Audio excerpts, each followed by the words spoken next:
y ya coloco cámara para que me vean.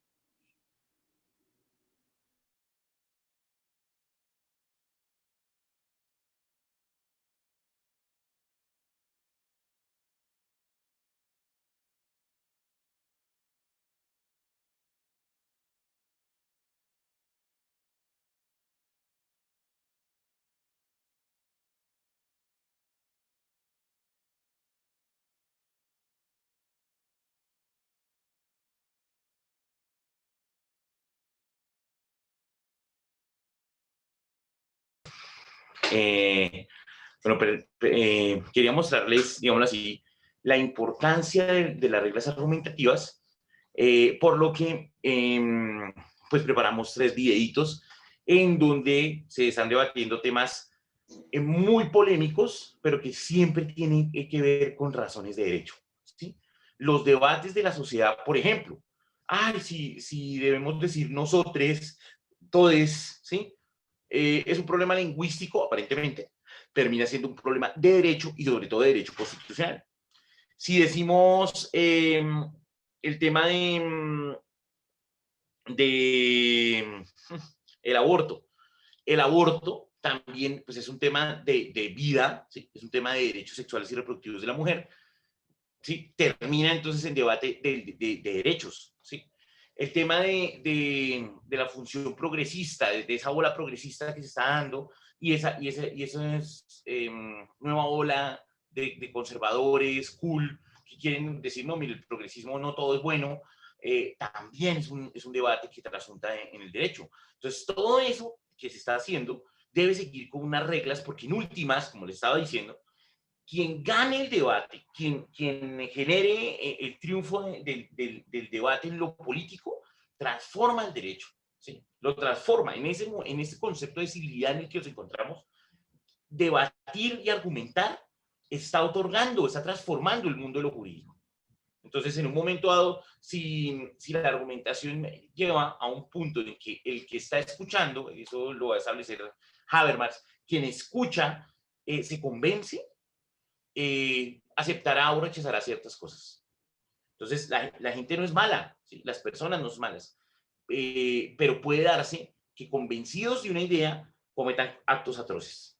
Y podemos hablar de muchísimas cosas en donde se da ese estilo de elementos. Entonces, nosotros tenemos que entrar a revisar la responsabilidad en la construcción de nuestros discursos y argumentos. Tenemos que entrar a revisar si cumplen con ciertos roles. O sea, no todas las ideas que se vayan a exponer podrán ser aceptadas si no cumplen con ciertos cánones, si no cumplen con ciertas estructuras al momento de ser presentadas, ¿sí? O sea, en ese sentido de que uno en democracia puede presentar cualquier postulado, no es cierto. Si llega y dice, no, mire, es que yo considero que los adultos pueden amar a los niños sin ser padres de los niños de manera sexual, y da una disertación increíble, ¿no? Pues hermano, lo que estás diciendo ahí es pedofilia, ¿sí? No puede ser aceptado, ¿sí? No puede ser aceptado. Así lo presentes de manera muy inteligente, muy inteligente. Ustedes dirán, este profesor enloquecido, siempre dándonos esos ejemplos. Pues resulta que hay un NAMBLA, es una organización en Estados Unidos que es hombres adultos amando a los niños, que dicen que en democracia, escuchen esta locura, que dicen en democracia puedan tener relaciones consensuadas con los menores. Una cosa es el niño menor de 7 años que no distingue sexualidad, que no distingue nada, pero otra cosa es tener una relación hasta con una peladita de 14 años. ¿Están escuchando lo que está prohibido en nuestro Código Penal? Ellos dicen que no, que ellos ya tienen disponibilidad, que tienen una capacidad en la que pueden distinguir. Y grandes personalidades académicas en Colombia, por ejemplo, yo admiraba mucho a la ex profesora de la Universidad de los Andes, la de literatura, Sandino, esa profe que la sacaron de la Universidad de los Andes porque hace una denuncia de de que la universidad era como, que les digo, la Universidad de los Andes funge como si fuera una cárcel, impera entre los estudiantes la regla del silencio, hay matoneo, no sé qué. Entonces, claro, se metió con los hijos de la élite y la echaron. Ella pide reintegro mediante tutela, la gana, pero pues la universidad hace todo lo posible y en segunda instancia pierde la tutela. Sanín, Carolina Sanín.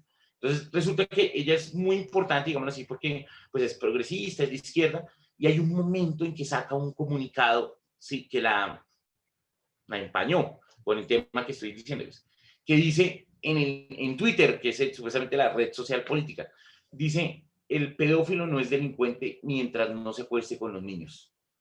El pedófilo no es delincuente mediante no se acueste con los niños.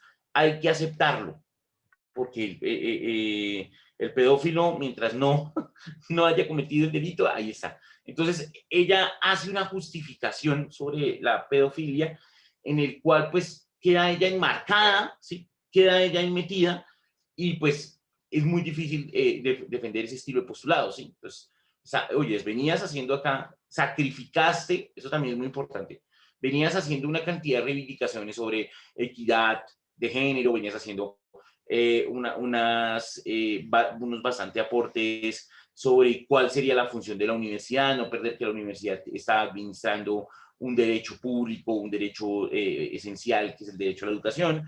Entonces defendía el ser pilo paga a ella.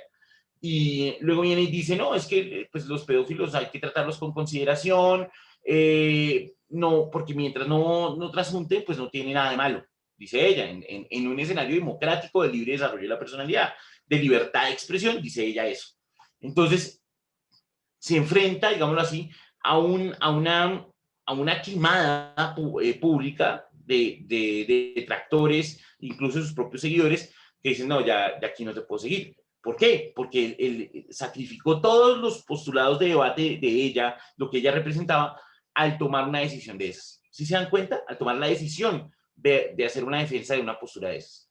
Estamos frente a un punto en que la sociedad todo se maneja por argumentos, en la civilidad. Es más, irse a una guerra o no, el máximo acto de dejar las razones e irse a un escenario de eminentemente fuerza. La decisión de irse a una guerra pasa por un escenario de liberación, pasa por un escenario de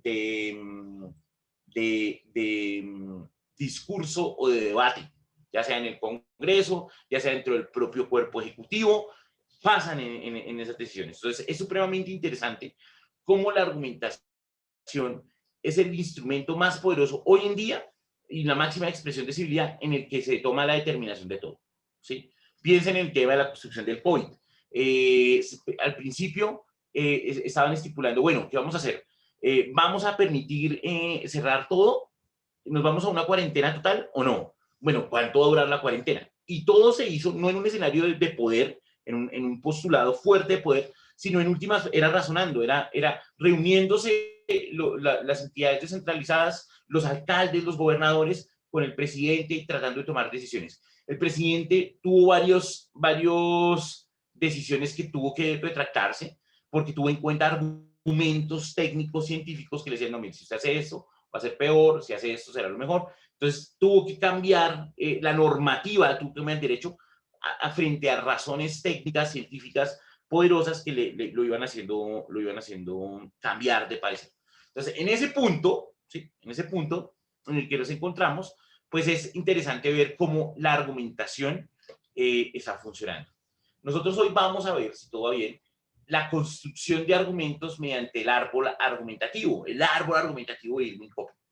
Pero quiero mostrarles unos ejemplos de cómo se debate hoy en día, ¿sí? Aparentemente informal, pero que genera una construcción de opinión pública y también de materialización o ejercicio de derechos, ¿sí? O sea, en los debates están generando la transformación o ejercicio de derechos. Entonces, por ejemplo, creo que son como 3 minutos, el otro son 3 minutos también, y hay uno de 5 minutos. Entonces, son los distintos debates que se están dando en Argentina, se están dando en Estados Unidos, se dan por el tema del feminismo, se dan por el tema de Provida.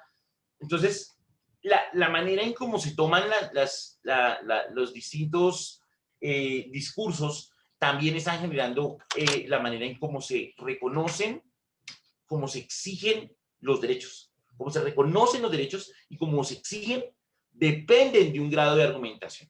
Y ustedes ya lo vieron, por ejemplo, cuando vimos a Lexi hace 15 días, cuando vimos a Dorkin, terminamos diciendo que el juez tiene un alto grado de argumentación al momento de la inserción de los principios, ¿sí? Las tesis más sofisticadas, que es el uso de los principios, terminan diciendo los principios se aplican según su grado. Y ese grado de aplicación es determinado por la argumentación. Entonces, bueno, estoy frente al principio de dignidad humana versus interés general. Empiezo a sumarle argumentos al principio de dignidad humana, entonces disminuye interés general. O el de interés general va aumentando, va disminuyendo dignidad humana. En un grado de argumentación. Entonces, en ese punto que es jurídico, que hay que, judicial, perdón, que hay que demostrar el juez de dónde sacó su decisión judicial, pues es más preciso. Pero en la sociedad, presentar las ideas en un café, ¿sí? En un debate público, dentro de una audiencia de alegatos de conclusión, pues varía la situación. Entonces, eso es lo que tenemos que entrar a determinar. Bueno, ¿preguntas hasta ahí? ¿Comentarios? ¿Sin comentarios?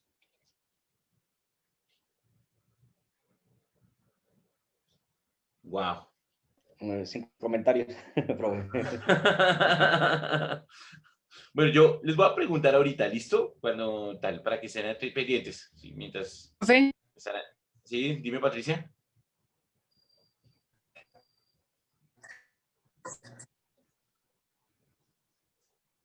Patricia. Compañeritos. ¿Dónde vas? Profe, estoy sentada ya. con la libreta en la mano. Me extraña. Tomando apuntes, grabando.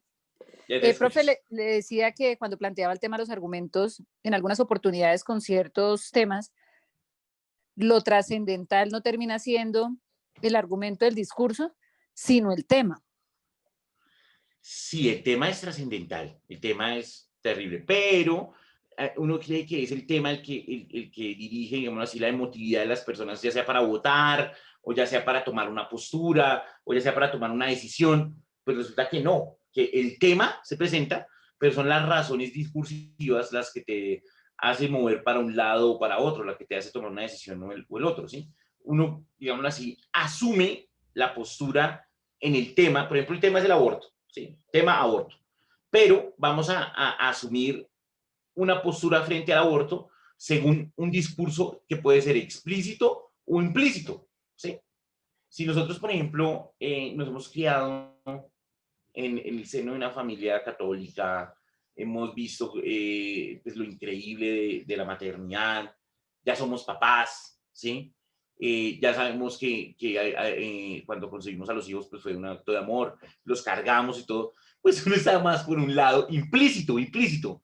En el tema del aborto, decir, no, el aborto es embarrada, ¿sí? O sea, uno sabe que ya hay vida, uno sabe que la mujer a los 3 meses, a los 4 meses, ya ahí hay una criatura, ya hay un ser vivo ahí, ¿sí? Uno, pues, en un escenario naturalista, ¿no? O sea, una visión así también como... Pero vienen otros donde dicen, no, yo no he vivido eso, yo al contrario siento que es una restricción a la sexualidad de la mujer, eso sí, ya es otro escenario, pues también ya vendrá con un discurso implícito, ¿sí?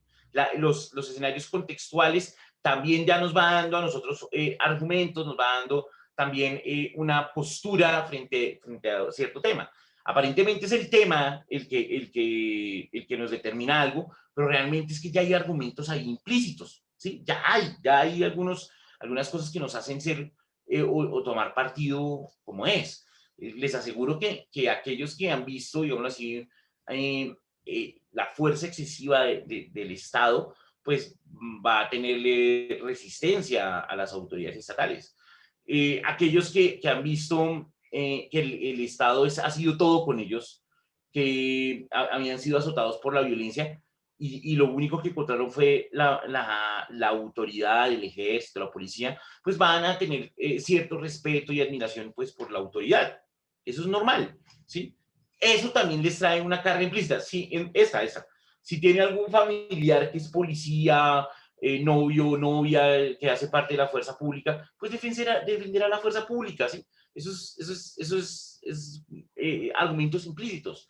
Que sean válidos dentro de un debate democrático, puede que no, pero nosotros tenemos que entender que nos vamos radicalizando, nos vamos haciéndonos parte, también por nuestros modos de vida buena, nuestros conceptos, digamos así, ya preconcebidos, que hace que ya tengamos como un punto de partida. El tema, sí, aparentemente uno dice, no, este tema ya está resuelto, este tema ya me hace irme por tal lado. No, realmente no es el tema nos hace debatir, pero nosotros ya tenemos argumentos implícitos y bueno, también podemos tener otros argumentos que los explicitamos porque ya nos educamos o estudiamos sobre ese tema que nos vamos a reforzar, ¿sí? ¿Cuál es la invitación? Eso ya tendríamos que entrar a ver a Habermas, ¿sí? Pero no quería hablar con Habermas.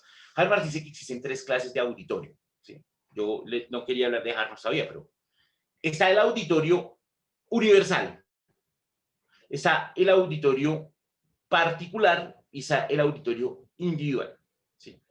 El universal es cuando usted escribe una constitución, la lee y le dice, esos son sus derechos, esas son sus instituciones. Y la gente queda así pensando y dice, sí, algunos, dice Habermas, algunos asimilarán ese discurso de la Constitución, de la máxima normativa. Otros no. En el auditorio particular, usted le habla a un grupo determinado. Hoy le estoy hablando a este grupo de derecho. ¿Ustedes son el 151? 150, bueno, el que sea. Entonces, el grupo 151 de derecho, les hablo sobre la misma Constitución. Pues, por lo menos la mitad, en teoría, ¿no? La mitad prestará atención y apropiará el concepto de la Constitución colombiana. Eso se llama auditorio particular. Habermas dice que habrá más opciones, que ahí le llegue más el mensaje. Pero el ideal es el auditorio individual. Cuando quien hace el discurso, quien está expresando el postulado, una persona lo asuma como propio. Entonces, en este caso, Patricia, estamos todos acá, pero te estoy hablando a ti y te estoy diciendo, mira, el tema es significativo en el tema del debate, de la argumentación. Sin embargo, el tema ya trae a nosotros argumentos implícitos, que nosotros ya tomamos partido postulado sobre un tema y nos vamos por ese lado. ¿Sí? Eso es lo que te estoy diciendo.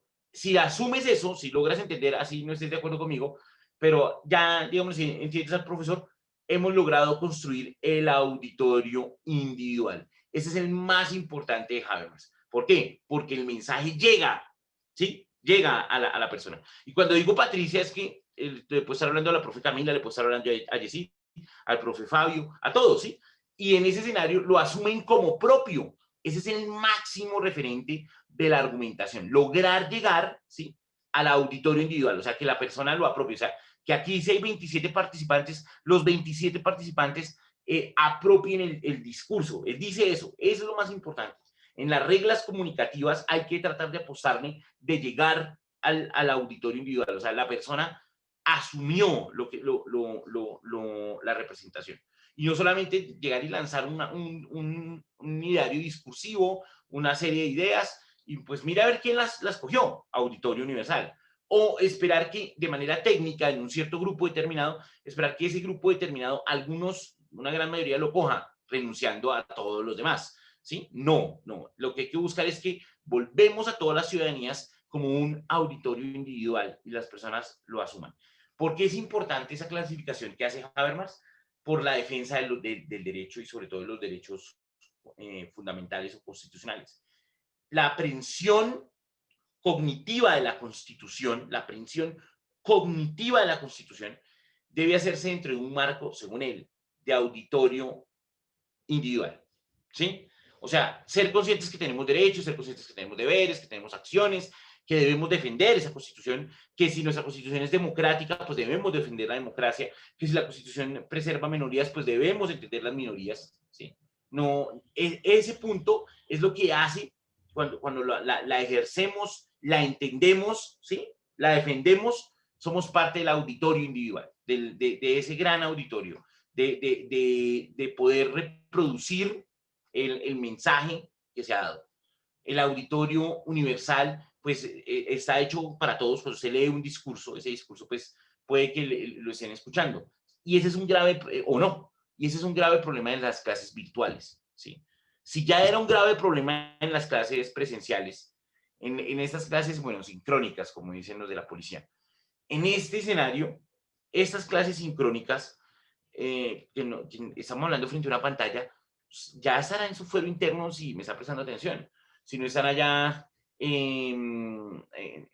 acostaditos en su rica camita, si están allá niñando a Alejandro Junior, si están cocinando, haciendo el desayuno, si se están transportando o no, o si están realmente prestando atención, ¿sí? Ya ahí dependerá de cada uno.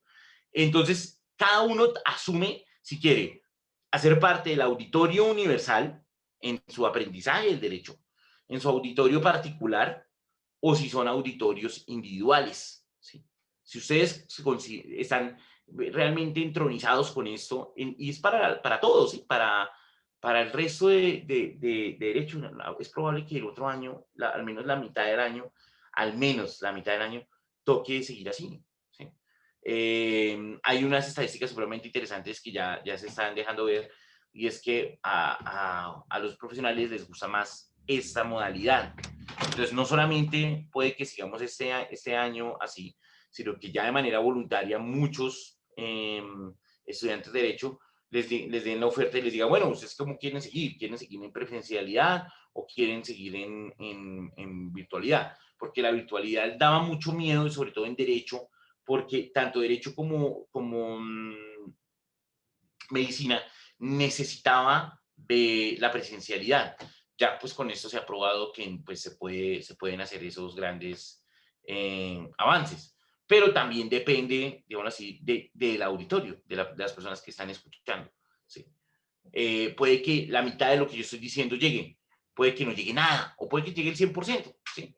Ese es un gran desafío que depende de todos, depende de la conectividad, depende de la disponibilidad de la plataforma de la universidad, depende de la capacidad del estudiante, depende de la capacidad de comunicación del profesor. O sea, son desafíos enormes, enormes. Y uno entiende que con esa suerte de elementos sea difícil un planteamiento de la educación. Estuve leyendo este fin de semana que todos han estado a la altura con el tema del COVID. Los médicos han estado a la altura, las instituciones universitarias han estado a la altura, el trabajo, y estoy hablando de Colombia, ¿sí?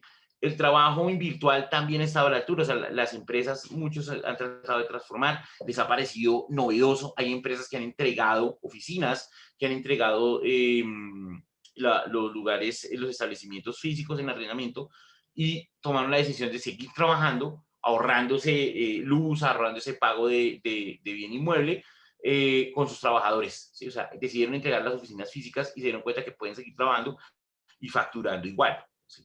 Pero la única que está rajada es la educación media, la educación de bachillerato, la educación primaria. Están rajados.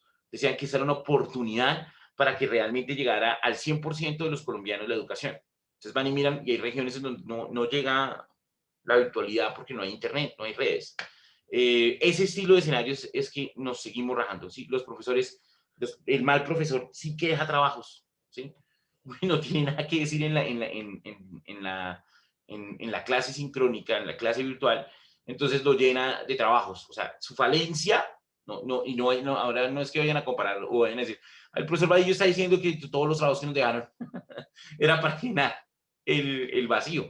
Pero pues eso no lo digo yo, lo están diciendo ellos, que están preocupados, que dicen, mire, como no fueron capaces de reinventarse, entonces los manes en su desespero, porque todos somos humanos, llegan y dejan una cantidad de trabajos o guías esperando que el estudiante de manera autónoma, ¿sí? Casi que solitaria, lo resuelva. Y entonces el profesor, ese mismo profesor que hace eso, desaparece ese concepto de maestro, desaparece ese concepto de alumno. Ya el chino está solo ahí con unas guías y viendo videos en completa soledad, ¿sí? Los que son pedagogos entienden que la soledad de la investigación, que la soledad de la educación es el fracaso del conocimiento. El conocimiento es una construcción que se hace socialmente, que alguien tiene que decirle, no, eso no es así, y debatir. Y en ese debate, pues es el principio máximo de la tesis, antitesis y síntesis, pues sale el conocimiento, ¿sí? Y estamos mandando a miles de pelados, a miles, ¿sí?, a la soledad. Vaya y haga el teorema de Pitágoras, vaya y resuelva cuáles los problemas de la filosofía griega, vaya y averigüe sobre eso. Entonces los chinos pues hacen eso, lo consiguen de Wikipedia, y sin ningún contexto, sin ninguna revisión, pues están haciendo la tarea. Entonces, las consecuencias van a ser a 5 años, cuando estos chinos salgan a ser profesionales y no tengan un escenario de conciencia educativa. El problema va a ser para los profesionales que se gradúen y que gran parte, sí, eso ya van 2 semestres. Si el otro año sigue igual, serían ya 4 semestres. Entonces, la mitad de la carrera, probablemente, terminaría en esta estructura. Y si termina en esa estructura y no hay aprehensión del conocimiento, pues sería grave, ¿sí? Entonces, estamos hablando de cómo es de importante poder tener un auditorio individual, así sea esto, o sea, entenderlo, ¿sí? Ir todos encaminados a que entonces vamos a hacer educación sincrónica y que debemos realmente preocuparnos de cómo lleguen las ideas y cómo se puedan practicar, ¿sí? Generar como realmente una vocación práctica de lo que se está enseñando. Y no solamente, pues, dejar muchas tareas, porque pues, las tareas ayudan al profesor a aliviar el manejo de la tecnología, que está así tan complejo, de poder decir, no, sí, de los contenidos, cojo ese contenido programático y le hago una cantidad de talleres, una suerte de talleres, o realmente mirar cómo se puede enseñar, pero que sea provechoso, ¿sí? Y que también, eso también depende en parte de los estudiantes, que el estudiante no se quede callado, denuncie, no, en serio, que el estudiante sea partícipe de su proyecto educativo, porque se los juro, y eso pasa con ustedes que son profesionales, como quienes no son profesionales, como el estudiante que tiene 50 años, como el estudiante que tiene 15 años, y es que prenden el celular, prenden el computador y se van como Homero Simpson. O sea, pueden estar sentados escuchándola esta, pero están pensando en quién sabe en qué. Se han ido del auditorio, se han ido de la reunión, ¿sí? Están completamente aislados. Y ese escenario es lo que tenemos que tratar de corregir. Tratar de que ustedes en la virtualidad, la virtualidad es un beneficio. Podemos estar en nuestras casas, podemos estar a salvo, pero sí tenemos la presencialidad de estar trabajando y abordando un tema, construyendo conocimiento. Y ese es un tema que debemos asimilarlo, porque todas esas competencias que hemos visto, todos estos puntos que hemos dado a través del semestre sobre herramientas para argumentar, pues no lo hemos explotado. Espero que lo exploten, o sea, estas herramientas las exploten en otras clases. ¿Sí? Entonces, bueno, un momento, yo cuando vaya a hacer un juicio de argumentación, pues uso a Dworkin, uso a Alexi, uso a Hart, uso a Kelsen, al menos los vi, ¿sí? Al menos los vi. No, venga, solucionó este problema con acuerdos mínimamente interiorizados de Sustein. Un momento, debo recordar que la ley hay que aplicarla, y aplico el silogismo lógico, venga, miramos este instrumento. Y así ustedes van generando. Y ahora en este punto en el que nos encontramos, que ya es una argumentación libre, que ya es una argumentación jurídica, que debe tener unas reglas comunes discursivas, pero es libre porque se puede traer incluso argumentos religiosos, ¿sí? Habermas dice que hasta los argumentos religiosos deben ser tenidos en cuenta, ¿sí? Todos los argumentos deben ser tenidos en cuenta, presentados en juicio y vencidos en juicio, no ser descartados, no llegar y decir, usted está aquí teniendo un argumento religioso, lo descarto, chao. No, eso es antidemocrático. Todos los argumentos deben ser tenidos en cuenta, o sea, escuchemos a todas las partes, escuchemos a todos, y luego empezar a socializarlos y a decir, bueno, ese argumento va, o ese argumento no va por estas razones, pero no descartarlos solamente por su origen o solamente porque está cimentado en un escenario metaético. No, todos deben ser tenidos en cuenta. Y eso, en el positivismo, hay un momento en que incluso hay estados en Norteamérica que prohíben en debates jurídicos llegar y salir con un debate ético. ¿Sí? Lo prohíben. Usted no está acudiendo al derecho, está acudiendo a la ética. La ética no es derecho. Entonces, eso era increíble. Pero resulta que Habermas, más allá, dice, no, tenga en cuenta todo lo que le presente. ¿Sí? Y dele valor a esos argumentos. Pero en democracia deben ser todos escuchados. Listo. Vamos a dar unos ejemplos. Pero acabo, paro video. Voy a abrir el micrófono y vamos a ver el primer video. ¿Vale? A mí me gusta es en argumentación, por eso esa es mi parte favorita. Lo que pasa es que lo primero que hay que hacer es ver todos los teóricos y ya después podemos hacer este estilo de ejercicios. Esta es la vida real, ¿sí? Esto es lo que está pasando hoy en día. Tenemos debates atizadísimos sobre el ejercicio libre de la sexualidad de las mujeres.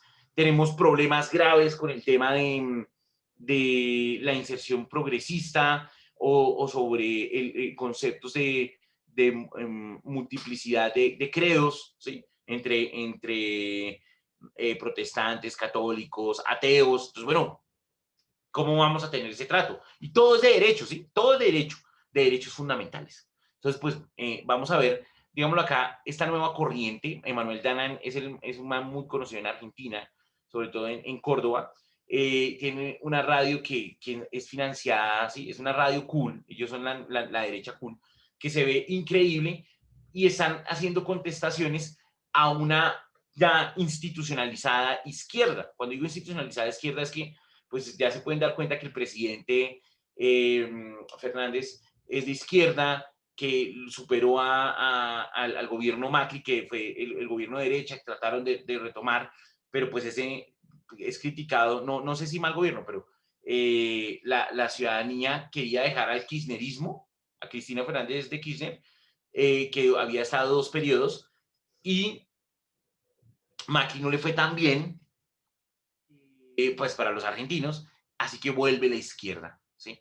Entonces, cada vez Argentina está pasando por unos debates fuertísimos sobre el aborto, fuertísimos sobre la inserción o no del lenguaje inclusivo en documentos públicos, está pasando por debates de subsidios. O sea, la izquierda, ya ahorita les explico eso, ha asumido varios roles para que la izquierda sea potente, ¿sí? O sea, para ser, entre más inclusiva sea la izquierda, más potente electoralmente se da, ¿sí? Entonces, la derecha había perdido en esos campos discursivos la pelea. ¿Por qué? Porque la derecha se vio conservadora, se vio vieja, se vio irreflexiva, se vio poco democrática, ¿sí? Hagan de cuenta, ¿quién quiere votar por un viejito con todas esas taras conceptuales de no, eso no se puede hacer, eso está mal, eso es un pecado, ¿sí? Imagínense ese cínico caspa, ¿sí? Esa metáfora que hacía Jaime Garzón, de ese personaje que, mejor dicho, era ultraconservador. Pues nadie quiere ser ultraconservador. Nadie quiere ser ultraconservador en estos días, ¿sí? Nadie. La gente también sabe que eso es una parodia indeseable, ¿sí? Que a todo liga que no, a todo es un mojigato. Pero entonces surge una nueva derecha, lo que es como una derecha cool, ¿sí? Una derecha que dice, no, mire, sí se pueden ciertos derechos, claro que sí, estamos de acuerdo con eso, pero no estamos de acuerdo, por ejemplo, con el aborto, o no estamos de acuerdo con las relaciones homoparentales en adopción, ¿sí? Que dan razones o una mejor deliberación, ¿sí? Y esa mejor deliberación pone en problemas discursos de izquierda que ya se presentan, pero solo en auditorio universal. ¿Qué es ese auditorio universal? Cuando dicen, es que aquí esto es culpa del macho opresor patriarcal. Oye, pero estamos hablando de un problema ambiental. No, culpa del macho opresor ambiental. O lo que pasó en España. Estaban en una reunión municipal y las mujeres del ala feminista del Consejo Municipal, creo que fue en Valencia, y le dicen, ¿pueden quitar el aire acondicionado? O sea, haciendo mucho calor. Entonces, el man dijo, sí, pero es que la mayoría pues tenemos calor. Ha generado una mayor, digamos así, sensación como de frescura en el auditorio. Entonces la señora toma la palabra y dice, esa postura de darnos aire acondicionado es de macho opresor, es machista. El man dice, no, ya vamos a quitar el aire acondicionado, pero ¿qué tiene que ver que esté prendido el aire acondicionado con una visión machista, ¿sí? Entonces ya llevamos a un punto, si parece una caricatura, pero ahí está, que todo discurso que se está haciendo es un acto del hombre controlando a la mujer, todo discurso. Entonces, puede ser que sí, ¿no? En un feminismo radical puede que tenga razón, pero y si no tiene razón, entonces le pasa lo que Carolina Sanín que le estaba explicando. Ella por defender a los pederastas, a los pedófilos que no han cometido delitos, ¿sí? Sino que tienen la predilección por los niños, dice ella, sino solamente tener la predilección no los hace delincuentes. Se quemó ella y se sacrificó todo lo que ella defendía. Defendía igualdad de derechos LGTBI, defendía una universidad pública universal, defendía un escenario de equidad social y equidad de género, pues se quemó con eso, ¿sí? ¿Sí ven el tema del debate? Entonces, lo que vamos a hacer hoy es que vamos a ver ciertos argumentos pues, y los analizamos si son equivocados o no. Entonces, viene el primero. Presten atención que les va a preguntar.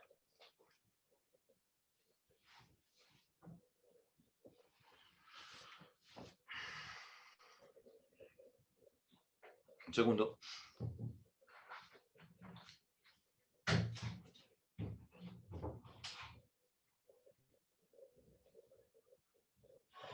Hola, Manuel, ¿me escuchás? Sí, te escucho. ¿Quién es? Yo llamé hace unos días, me llamo Marla. Hola, Hola, Manuel, ¿me escuchás? Sí, te escucho. ¿Quién es? Yo llamé hace unos días, me llamo Marla. Hola, Marla, ¿cómo estás? Estoy bastante, mal, las cosas que decís me sacan. Quería avisarte por si no sabías que hay una ley que condena tu crimen de odio. Crimen de odio. Sí. Claro.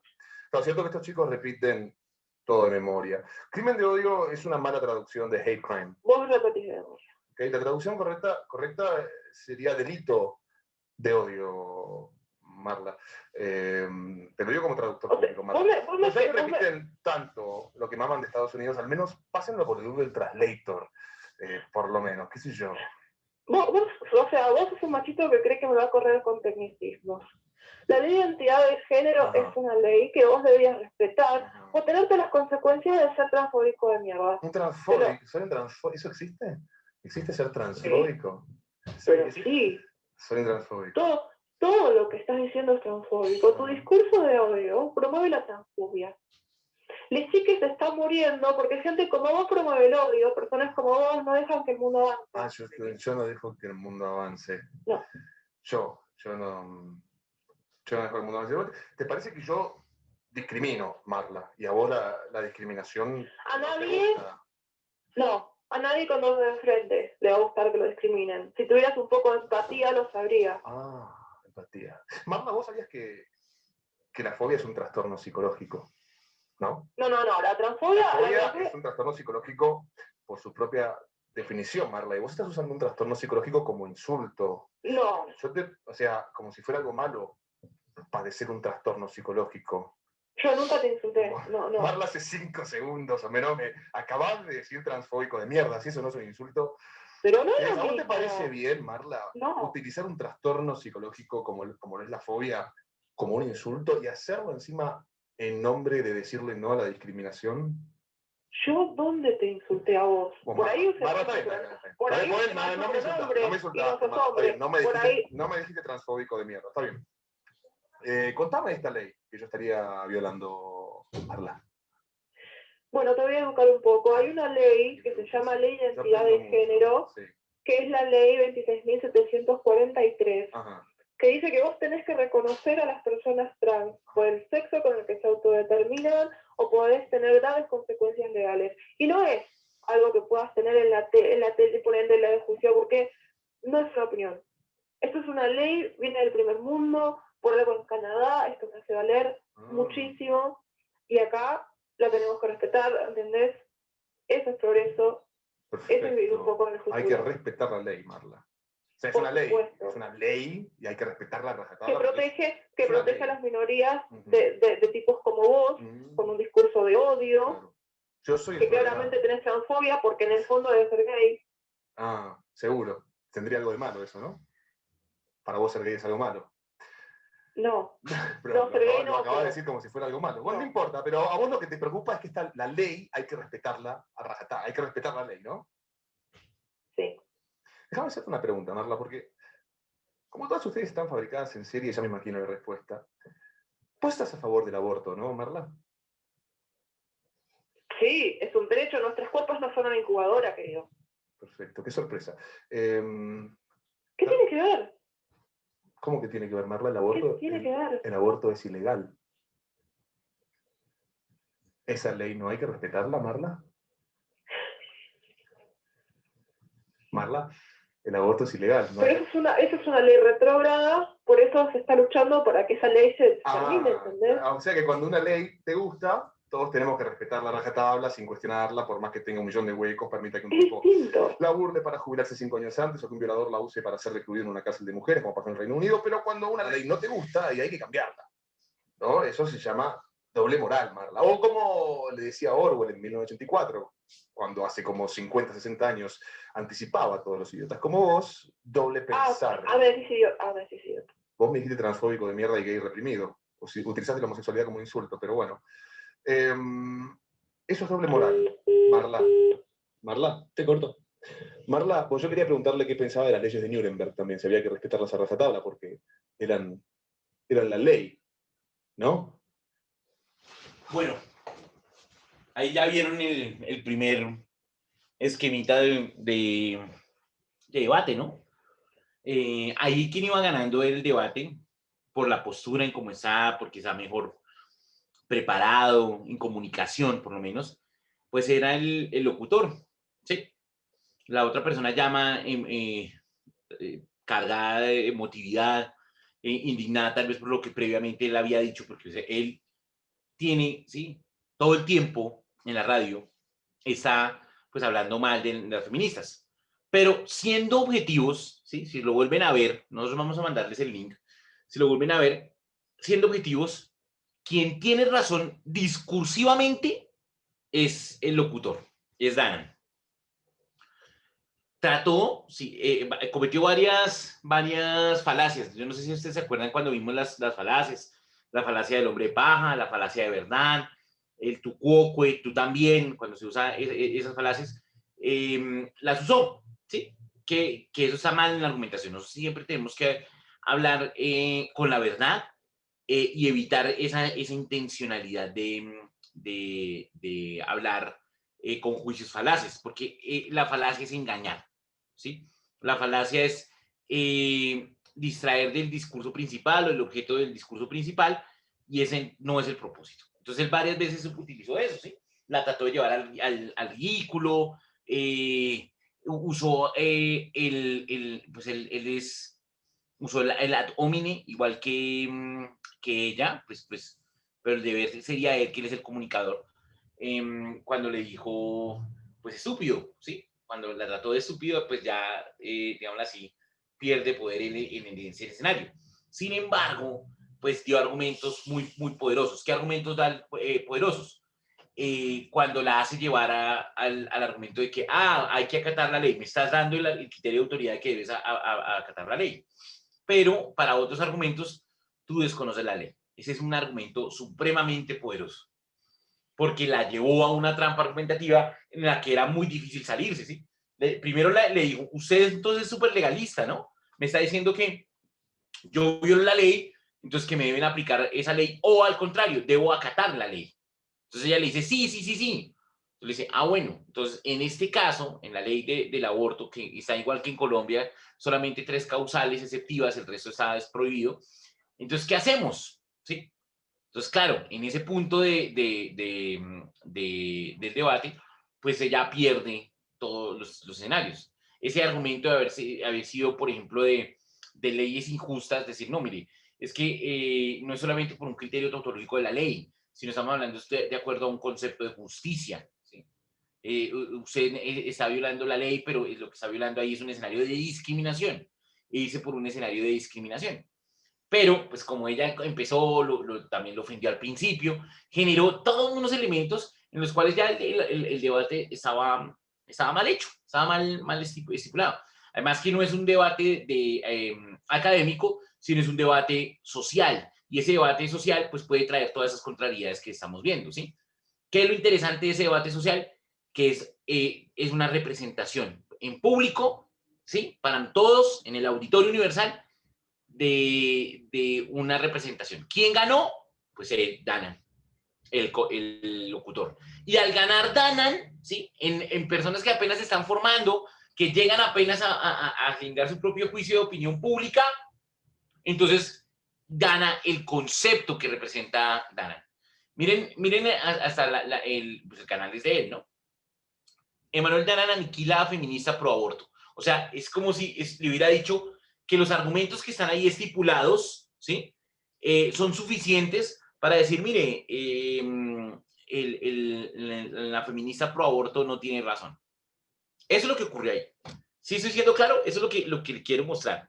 O sea, en un escenario de informalidad, pero público, con la cantidad de visitas que tiene este video, puede estar ya generando un postulado agresivo y generando de ideario a las personas que no estaban como convencidas, ¿sí? O que apenas están formando su juicio. Ese es el primero que quería que vieran. Bueno, ahora quiero que vean... Y me llamó la atención cuando él le dice que ella le menciona que él está haciendo un crimen de odio. El crimen de odio. Él le dice, no es crimen de odio, sino delito de odio. O sea, así, ¿por qué le cambia así las palabras? En Argentina, porque en Argentina el tipo él estudió algo parecido como... El man tiene de profesión, salió de una universidad pública en Argentina y el man tiene de profesión que él es traductor legal. Entonces, ¿qué es un traductor legal? Es un perito judicial y hace traducciones del inglés al español, pero increíble, ¿sí? O sea, técnicamente.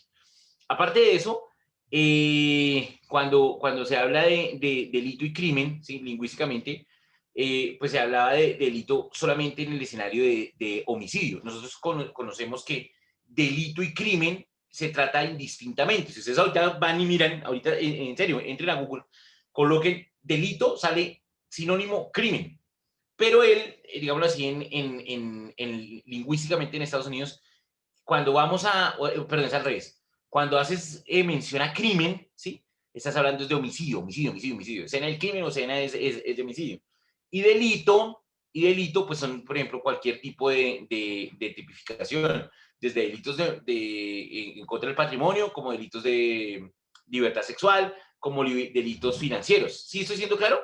O sea, hay una acepción técnica a eso, pero nosotros en el lenguaje común, delito y crimen son sinónimos. Delito y crimen son sinónimos. Pero él le hace esa distinción para, pues también que es una distinción de autoridad. Diciendo, mire, en inglés, cuando se hace el hate crime, está hablando de como homicidio por odio, ¿sí? Homicidio, ¿sí? Va generado allá, porque la distinción es norteamericana, ¿sí? Crimen escena de crimen radica en homicidio, ¿sí? El delito no. Entonces es por eso que él le hace ese argumento y con ese argumento pues eso también es como algo como muy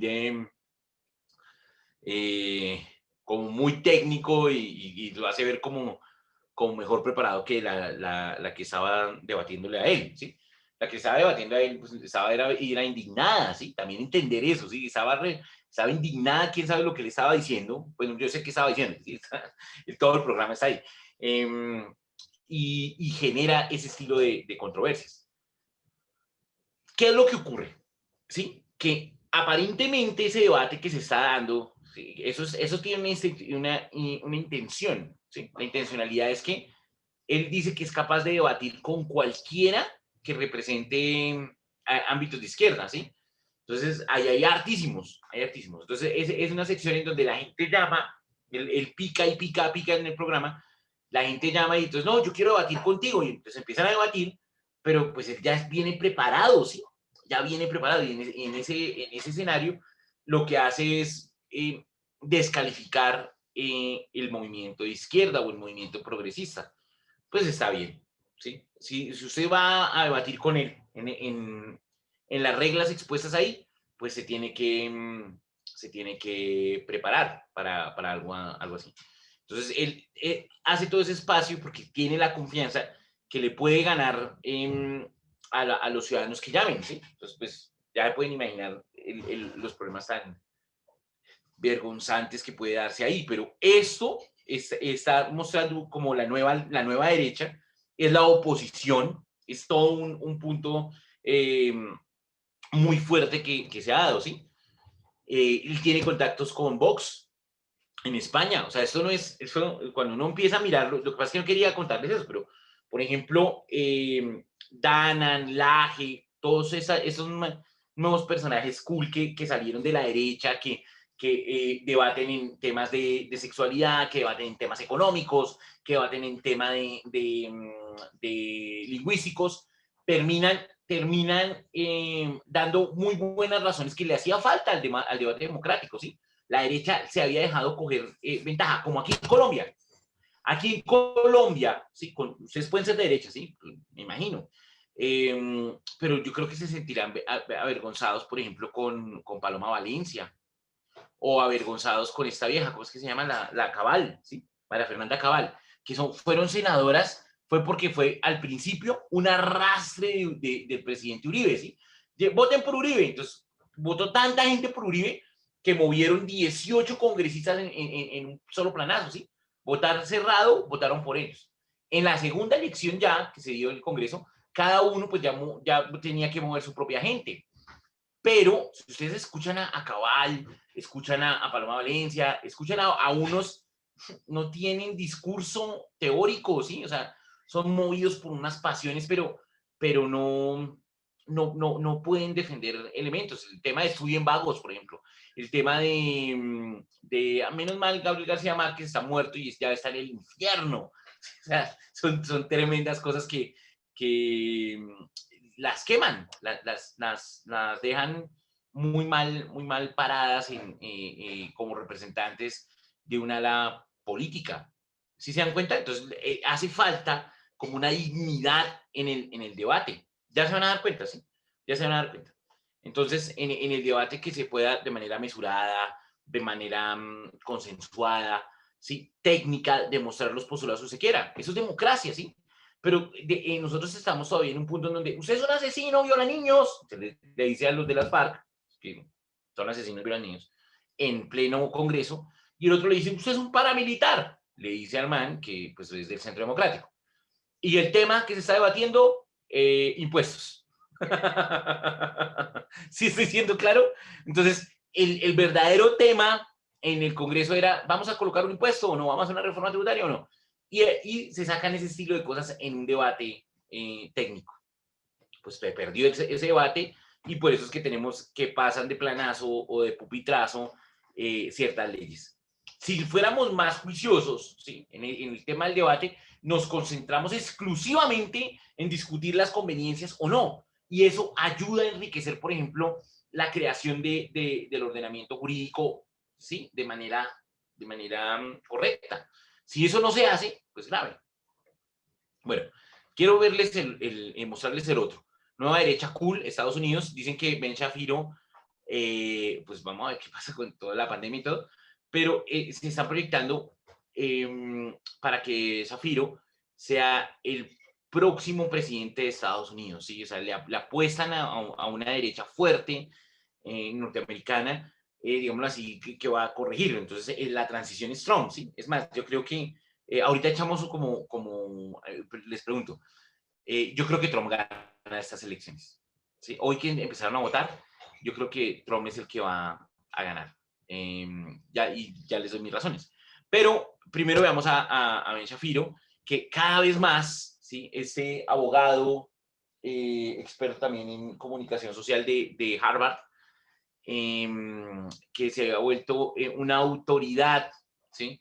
Generó oposición, pero como académico y autoridad en medios de comunicación, Fox News y eso, cada vez va ganando más y más y más recordación. Miren.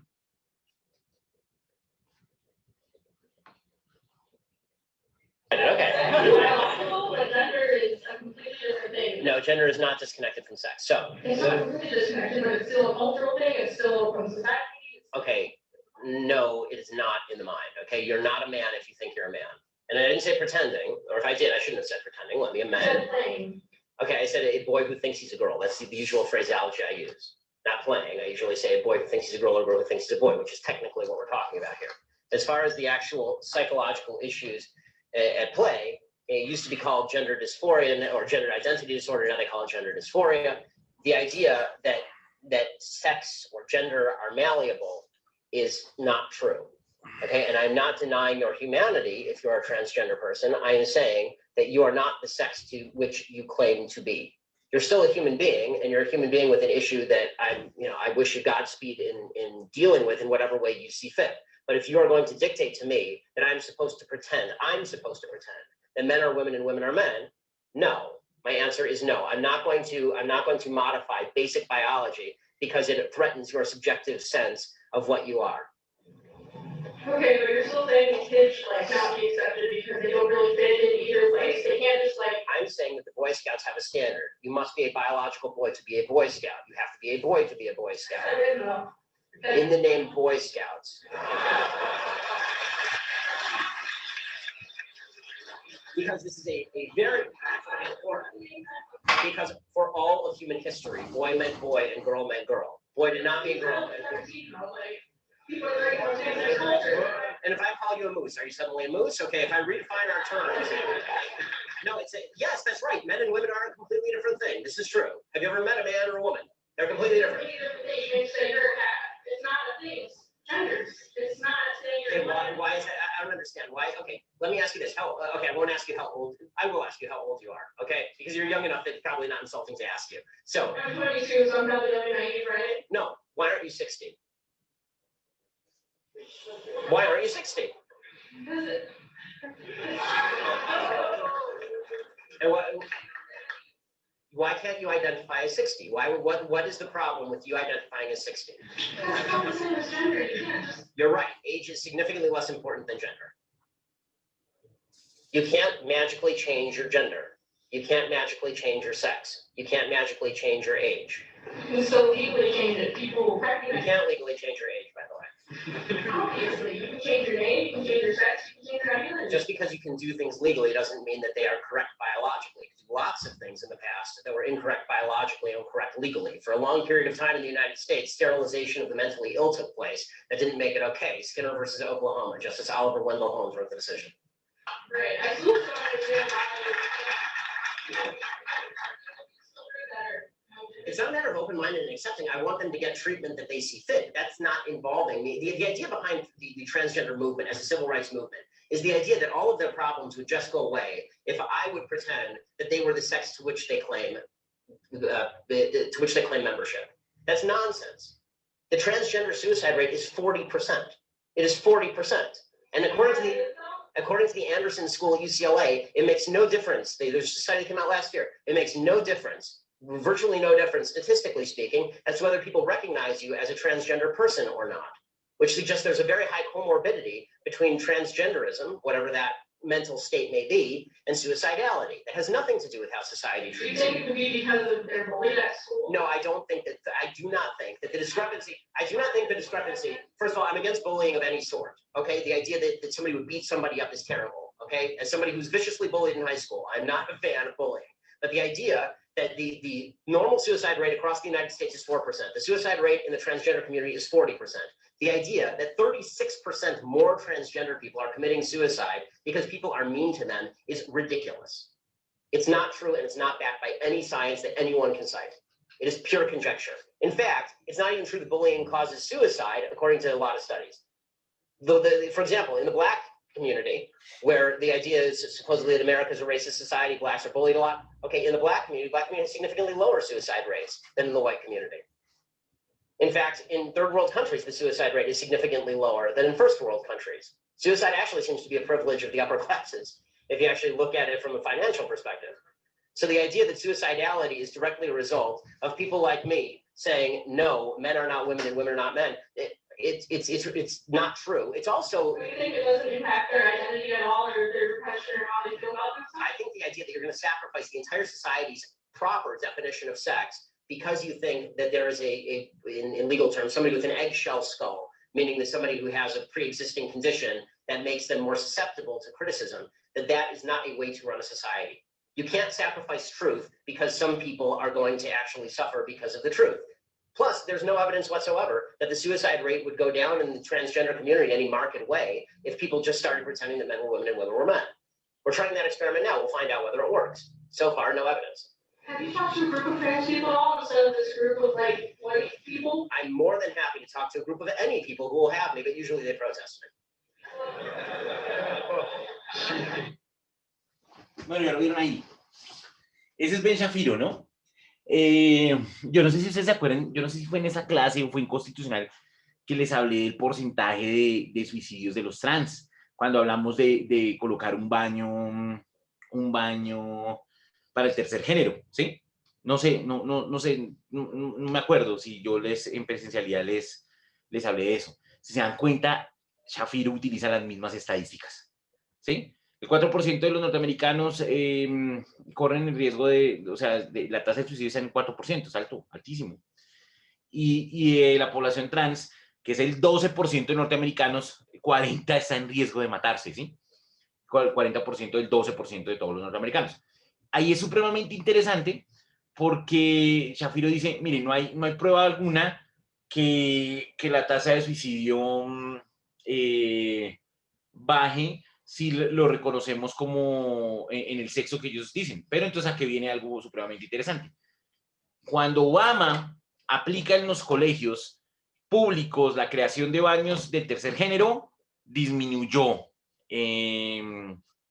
la tasa de suicidios en la población trans. O sea, sí hay una relación ahí. Sí hay una relación interesante. Pues no lo va a decir, obviamente, ¿sí? Pero sí se dio ese bajón, ¿sí? O sea, lograron, y ese era uno de los esquemas más importantes, del 40% lograron bajar para un 20%, o sea, quiere decir que efectivamente la elección de la pelada trans o el chico trans de ir a un baño en donde lo hacían sufrir, ¿sí? O sea, se siente niña y le tocaba entrar al de niños, o la niña que se siente niño, o sea, el chico trans, tener que entrar al baño que físicamente le tocaría, pues era terrible, ¿sí? Entonces, eso redujo, pero es verdad que el tema de los transexuales, pues como es tan difícil su adversidad, pues son más proclives al suicidio. Entonces, ahí lo tienen. Y finalmente, vamos a ver al AGE. Un segundito. ¿Qué va? ¿Cuál debe ser mi comportamiento como hembra dentro de esa sociedad? Mire, yo no he dicho en ningún momento que la sexualidad sea simplemente un producto de lo... Perdón. Sí. Yo no he dicho en ningún momento que la sexualidad humana se pueda reducir simplemente a la naturaleza. Yo lo que denuncio es precisamente una ausencia de la naturaleza a la hora de explicar la sexualidad. Digo que es un factor muy importante para explicar la sexualidad humana. Ahora, evidentemente, nosotros también tenemos algo que se llama cultura, que enriquece una diferenciación preexistente que se da en el orden de lo natural. Entonces, ¿cómo usted se tiene que desempeñar en la sociedad como usted le plazca, porque nosotros vivimos en un marco de igualdad ante la ley? Así, o sea, yo tengo la misma igualdad que los hombres dentro de los... ¿Qué es lo que usted no puede hacer que un hombre se pueda hacer? Yo quiero saber cómo es el comportamiento de una hembra dentro de la sociedad democrática. ¿Cómo debo comportarse esa hembra dentro de la sociedad democrática? Como usted quiera, siempre y cuando que no violente las leyes. Sí, ok. Entonces hay equidad dentro de la ley. Hay igualdad ante la ley en Occidente. Entonces, ¿aquí existe la igualdad ante la ley? Claro, sí, aquí somos iguales ante la ley. ¿O estamos en un país islámico? No, estamos aquí. Hombre y mujer son iguales ante la ley. La Constitución de la República Dominicana garantiza esa igualdad y el principio de la dignidad en el artículo 25 y 36. Pero quiero que quede esclarecido eso. O sea, que hay equidad ante la ley, según usted, en los estados democráticos. Efectivamente. Esa es la equidad de género que defendemos muchas personas. Entonces, ¿por qué no le llama equidad ante la ley y le dice equidad de género? Así es como lo hemos definido. ¿Quién lo definió así? Lo hemos definido así y lo hemos defendido así. Perdón. Este es un punto muy importante. Si usted dice que la equidad de género es lo mismo que la igualdad ante la ley, entonces ¿por qué no le llama igualdad ante la ley? Porque no hay igualdad ante la ley, lamentablemente, aunque los preceptos fundamentales y constitucionales... Pero lo que genera la desigualdad es la pobreza, no el género. Pero quiero que quede claro ese punto porque lo ha dicho. Él está de acuerdo con la equidad. Yo estoy de acuerdo. Todos estamos de acuerdo. Con la igualdad de la ley, que no es lo mismo que la igualdad de género. Cuidado. Oye, qué concepto tan la igualdad ante la ley no es lo mismo que la igualdad de género. Lo digo yo desde mi debilidad intelectual, como digo, no sé, porque su supremacía me supera. No es un problema de supremacía de género, no te confundas, sino de...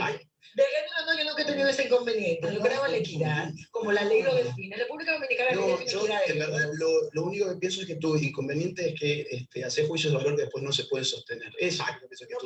Pero bueno, más allá de eso, déjenme por favor que yo siga. A ver, usted ha atacado mucho al feminismo y ha dicho cosas peyorativas del feminismo, un movimiento que a todas luces ha garantizado que las mujeres en muchas sociedades tengamos más derechos. Hasta hace 80 años las mujeres no teníamos derecho a divorciarnos. Hasta hace muy pocos años en la República Dominicana una mujer era violada por su pareja sexual, por su pareja sentimental y no podía decir que había violación sexual. Hasta hace 30 años las mujeres no podíamos ser objeto de financiamiento en ningún banco si no eran avaladas por un hombre. Completamente injusto. Hasta hace algunos años. Pero usted decía, y lo digo porque al principio de la conversación y de las preguntas, yo le decía a usted cómo las hembras debemos comportarnos en sociedad y usted me decía, bueno, según lo que establezca la ley. Y las leyes de ese momento establecían eso. Y si no se dan los movimientos feministas en República Dominicana de manera particular, para no hacerlo de manera global, nosotros no tuviéramos esos derechos. Y quizás yo no estuviera aquí sentada en un micrófono hablando tampoco, ni fuera diputada de la República Dominicana, porque tampoco teníamos hasta hace muy poco tiempo derecho a elegir y a ser elegidas. Y ese movimiento feminista ha ayudado a que esas reivindicaciones se hayan hecho. Pero usted habla de ellos de manera peyorativa. Y cuando nosotras comenzamos a luchar por derechos de igualdad, para que fueran reconocidos, la sociedad no nos los daba en lo absoluto. Ahora lo tenemos limitado. Entonces yo me pregunto, ¿cómo denigrar a un movimiento que ha logrado esa igualdad en la que usted dice creer que la ley no garantizaba y que hasta el momento en la práctica todavía no lo hace? Porque yo se lo dije anteriormente cuando le dije, debe hacer lo que la ley, no debe hacer lo que la ley no permite hacer en el marco de la igualdad ante la ley. Yo ya se lo dije pero la ley anteriormente. Pero estábamos hablando de hoy. No me haga una falacia temporal y me lleve a 80 años atrás, porque recién hablamos hoy. Ahora hay que hablar hace 80 años, lo vamos a hablar. Hace 80 años lo que ustedes tuvieron fue lo que se llamó feminismo de primera ola. De primera ola. El feminismo de primera ola yo lo reivindico en tanto que su reivindicación fue la igualdad ante la ley, cosa que yo como liberal reivindico. Lo que no reivindico es el feminismo actual, que no tiene nada que ver con una reivindicación de igualdad ante la ley. De hecho, lo que se pide es una reivindicación de igualdad de género, que es otra cosa distinta. Listo. Ahí vieron el último video de hoy.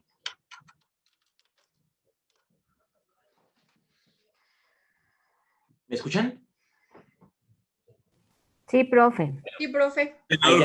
Ahí ya tenemos para poder... Bueno, bien. Allá tenemos aprendimos falacia temporal, otra falacia. Sí, pero esas pues no es tan común, ¿sí? Si se dan cuenta, el tema de la ley, nosotros que somos abogados siempre nos apoyamos en la ley. Lo dice la ley, si se dan cuenta, lo dice la ley. Entonces, aplicamos el criterio de usar la ley cuando pues la podemos alegar a nuestro favor. Si se dan cuenta que en varios de los argumentos que se dan se genera ese estilo de postulados.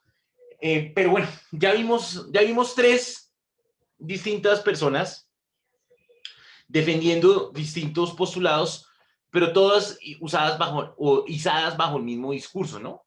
Esa es la nueva derecha. Esa es la nueva derecha.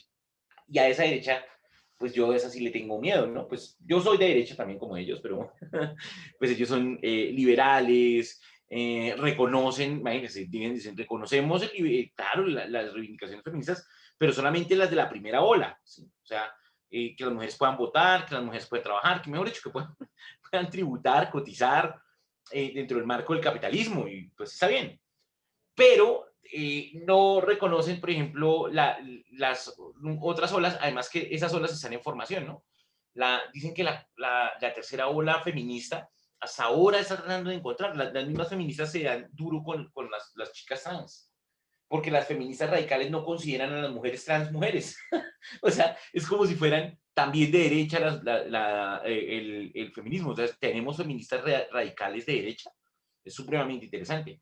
Entonces, no, en las marchas feministas aquí en Colombia, las feministas radicales sacan de las marchas a patadas a las mujeres a las transgénero, ¿sí?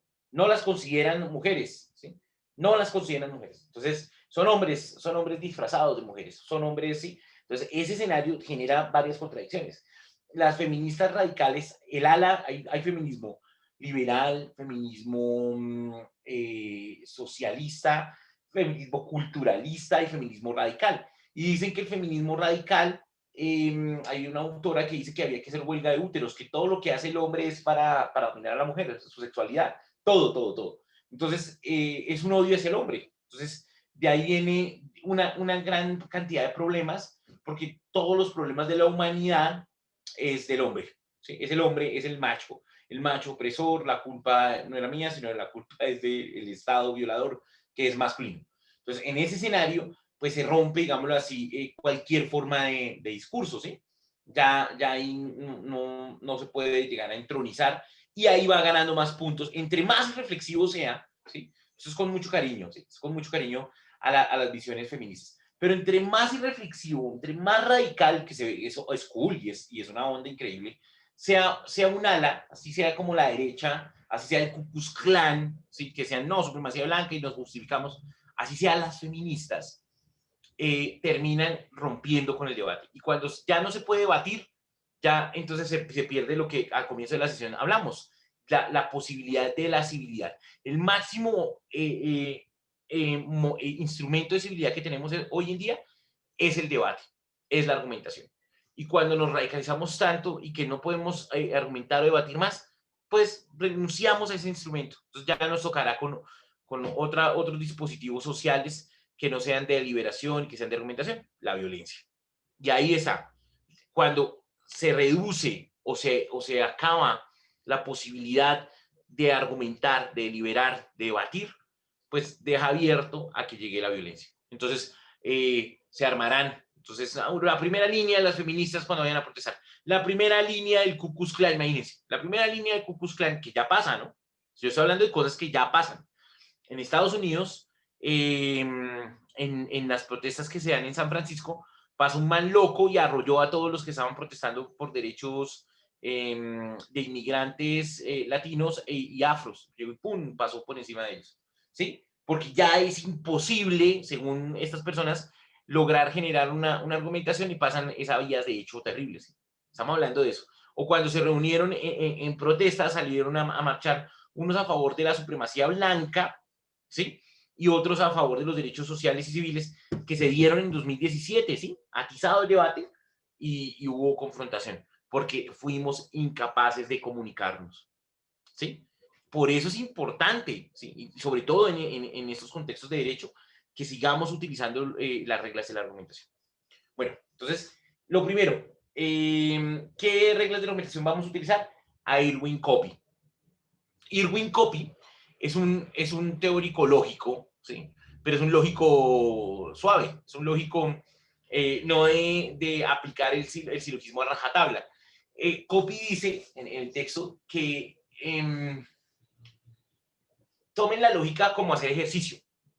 El ejercicio es bueno, pues, para tener un buen sistema cardiovascular, para tener, sí, buenos hábitos de salud, pero usarlo en exceso también los desgasta, como los deportistas de alto rendimiento. Sí, eso dice Copy, ¿sí? Usar la lógica como el deporte es que si usted lo hace todo el tiempo puede generarle también problemas a la salud.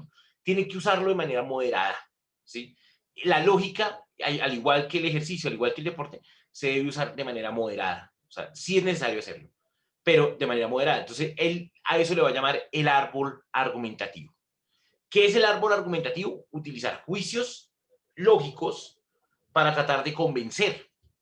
esos juicios lógicos se van, dan el supuesto que nosotros lanzamos una premisa mayor. Y esa premisa mayor debe sustentarse o ramificarse en 2, 3 ideas que se pueden defender independientemente. Y además, cada idea, si son 2 o 3, también dependerán de otras ideas, de otras 2 o 3 ideas, cada una, hasta llegar a bajar a todos los niveles. Al punto que si usted tiene una argumentación de quinto, sexto nivel, sea muy difícil de tumbarse, ¿sí? Ese es el planteamiento de Irwin Copy. Permítanme.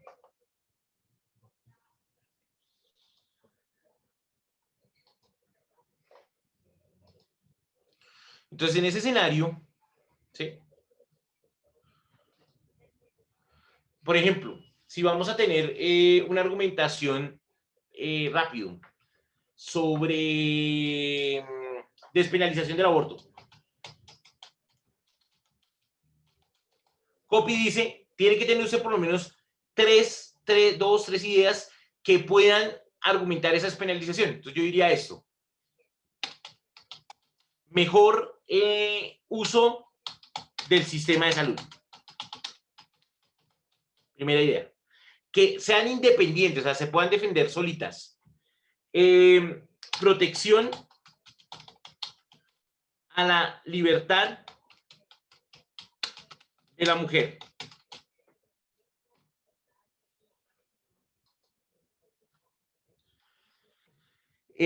Protección a la vida de la mujer.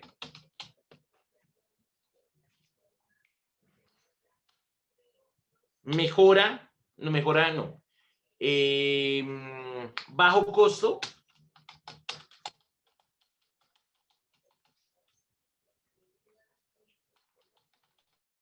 de tratamientos en salud. Y coloquemos una última más.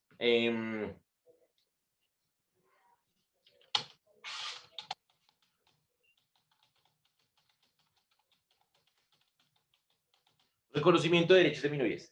Esos serían los postulados. La idea es que estos postulados, ¿sí?, se puedan defender por sí solos, pero que juntos sostengan el concepto mayor que sea despenalizar el aborto, ¿sí? Entonces, mejor uso del sistema de salud, protección a la libertad de la mujer, protección a la vida de la mujer, bajo costo en tratamientos de salud y reconocimiento de derechos de minorías. Entonces, por ejemplo, aquí en ese primero tendría que tener, según Copy, 2 o 3 argumentos que a su vez también se defiendan individualmente. Entonces, por ejemplo, el mejor uso del sistema de salud sería que si yo despenalizo el aborto, entonces primero,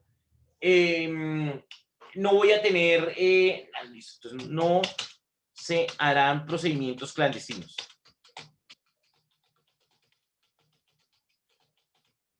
Eso es lo primero, ¿sí? No se harán procedimientos clandestinos. Habrá mejor política de salubridad. ¿Sí? ¿Sí? Y prevención. Con esos dos. En protección de los derechos de la mujer, entonces, se reconoce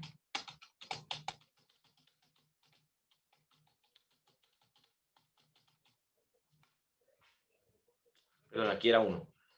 Y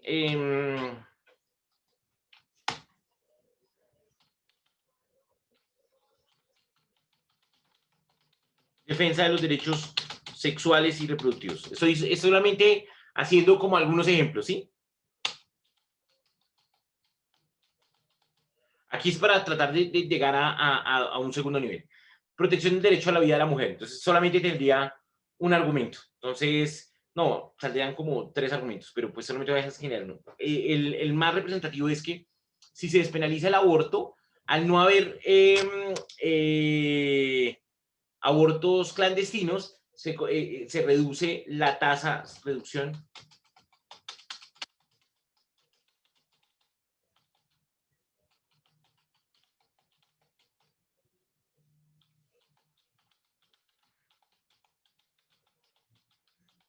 bueno, solo ese, ¿sí? Porque también podríamos colocar que mujeres que son obligadas a tener bebés, también el parto como tal puede costar la vida a la mujer también, ¿sí? O sea, pero no, voy a dejar solamente que por el escenario de la práctica de clínicas de abortos clandestinos y bajo costos en tratamientos de salud. Entonces, uno de las grandes críticas que se da es que el sistema de salud colapsa con malos procedimientos, ¿sí? Entonces, se evitan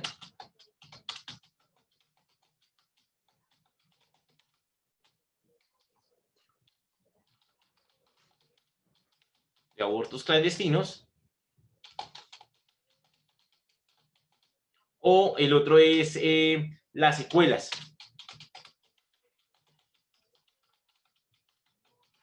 Entonces, si se hace, digámoslo así, legal en clínicas estipuladas, pues se reducen tanto las secuelas de la mujer, que pueden, por ejemplo, quedar estériles, generarles problemas reproductivos eventualmente, o el tema de enfermedades, por ejemplo, infecciones, tantas cosas que han pasado, que lo que hacen es un coste mucho más amplio para el sistema de salud que tiene después que atender a las mujeres que han abortado. Pues si hace eso, bajamos esos tratamientos. Y el reconocimiento de derechos de las minorías. Entonces, como se está estableciendo a la mujer, se defiende un postulado de la mujer, es un avance en el reconocimiento progresivo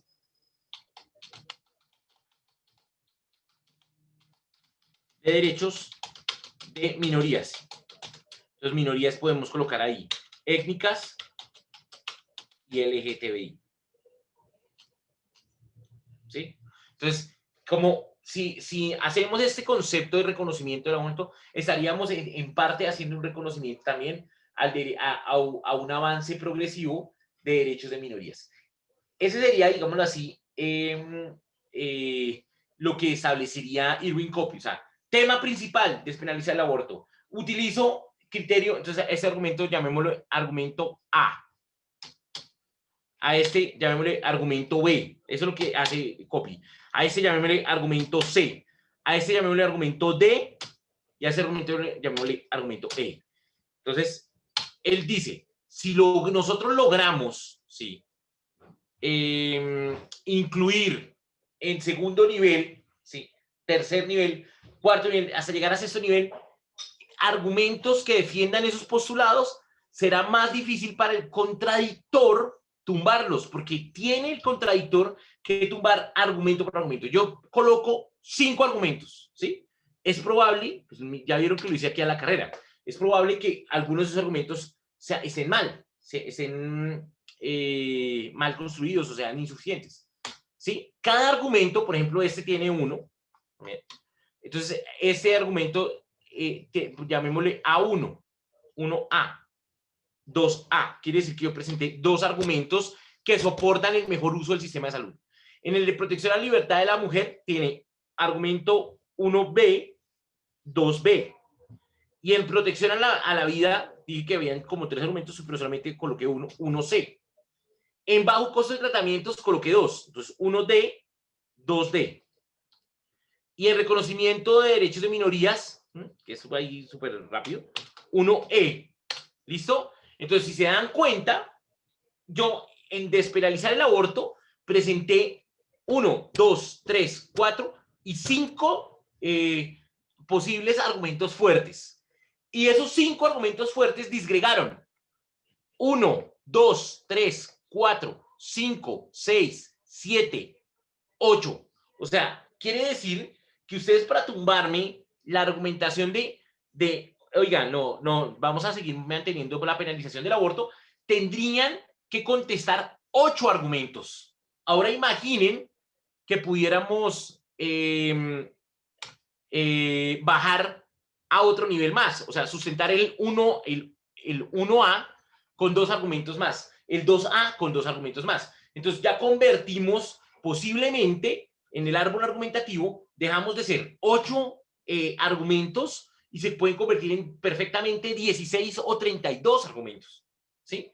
Entre más argumentos van bajando para sustentar, por ejemplo, no se harán procedimientos clandestinos, uno puede ir sumando temas, va generando que la argumentación sea mucho más fuerte, mucho más robusta, y no nos arriesgamos a irnos con un solo concepto de argumentación, que eso es el problema. Entonces, si se dan cuenta, creo que uno de ellos era de despenalización del aborto. No había uno de despenalización del aborto. Entonces, que se van con el mismo discurso, sino que es la reivindicación de los derechos de la mujer, que sí, es primero. El de Marla. Marla le decía, no, pues claro, es una ley retrógrada, es una ley injusta. Entonces el man llega y dice, sí, pero es la ley. Y le gana con el argumento de que es la ley. Porque ella usó al principio también el argumento de la ley, ¿sí? Diciendo, como es la ley, hay que defenderla, y la embarró porque el man la llevó. Entonces, yo tengo que acatar la ley, y ella decía, sí, tienes que acatar la ley, y no sé qué. Entonces, luego le dice, sí, y el aborto está penalizado, y eso es ley. Entonces, ya no pudo ella salirse de esa trampa argumentativa. Entonces, en ese escenario, mire, las razones para despenalizar el aborto es esto. Para tratar de que obligara al interlocutor a contestarle punto por punto, ¿sí? Ese estilo de argumentos. Entonces puede que uno le diga, no, lo que usted está diciendo, el punto de reconocimiento de los derechos de minorías, el punto 1 de fin de postular a la mujer, no tiene nada que ver, ¿sí? Entonces, bueno, argumente por qué. Y si llega a aprobarse, pues se descarta. El punto 1b, se reconoce la autonomía de la mujer, tendría que ser contestado de alguna otra manera. Si no puede, entonces se mantiene. Imagínense que al final de la disertación, de los 8 postulados que se dieron, se mantengan 4, se mantengan 5. Pues eso demostraría que yo objetivamente gané el debate. ¿Sí estoy siendo claro?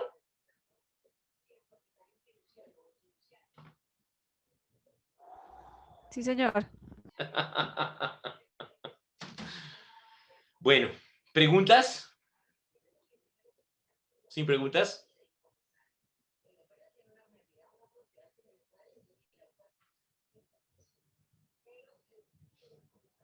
Bueno, entonces vamos a hacer este ejercicio. Vamos a hacer un ejercicio de árbol argumentativo, ¿listo? Pues yo lo hice eso se llama segundo nivel. Si se dieron cuenta, primer nivel, mostré los 5 argumentos y luego sustenté esos 5 argumentos. Traté de hacerlo en cada argumento dos argumentos. Voy a pedirles que hagan lo mismo. ¿Listo?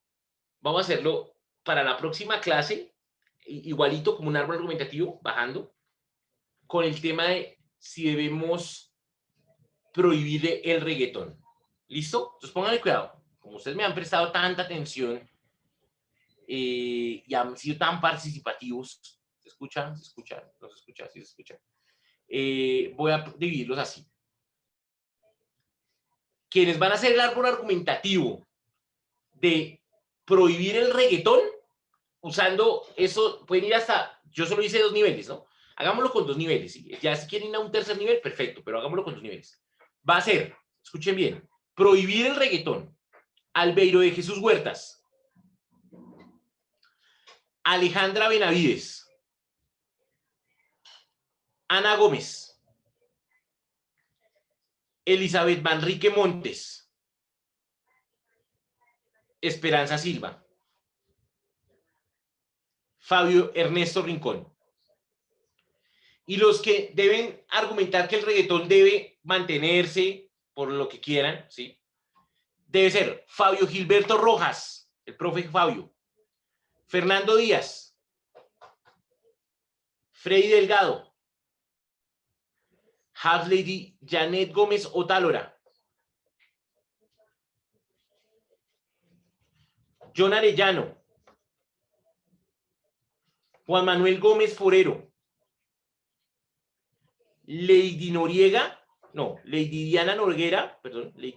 Noguera y Liliana María Noguera. Sí, ya, pero ya lo había corregido. Y Liliana María Vaquero. ¿Listo? O sea, ¿y me van yo a ayudar dónde? Donde tú quieras. No me tiras, o sea, solo ellos así como para bueno. no. ¿Listo? Yo veré, ¿no? No, porque vamos a traer mucho en clase, Patricia. Sí. Patricia, tú ya tienes 5 en este ejercicio. No, lo demás es para que me presten atención, ¿listo? En esos que nombré. y eso está grabado, ¿listo? Vamos a hacer el tema si prohibimos o no el reggaetón, pero haciendo el tema del esquema del árbol argumentativo. Hasta segundo nivel, porque solamente hice segundo nivel acá, pero la idea es que uno podría llegar perfectamente a sexto nivel, ¿sí?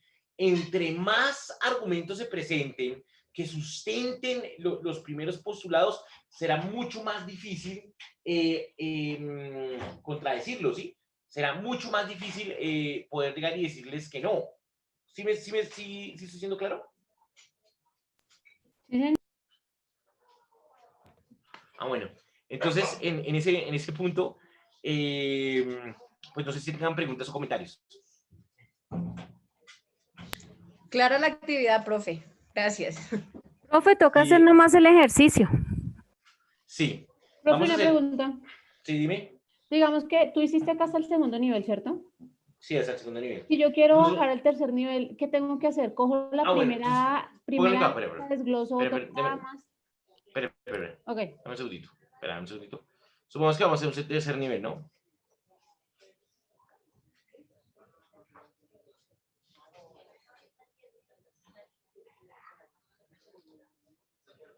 Listo.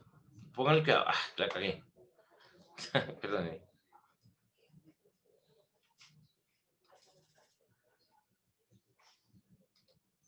Acá, pónganle cuidado. Si fuéramos a hacer un tercer nivel, entonces escogeríamos del mejor uso del sistema de salud. ¿Lo estás viendo? Mejor uso del sistema de salud.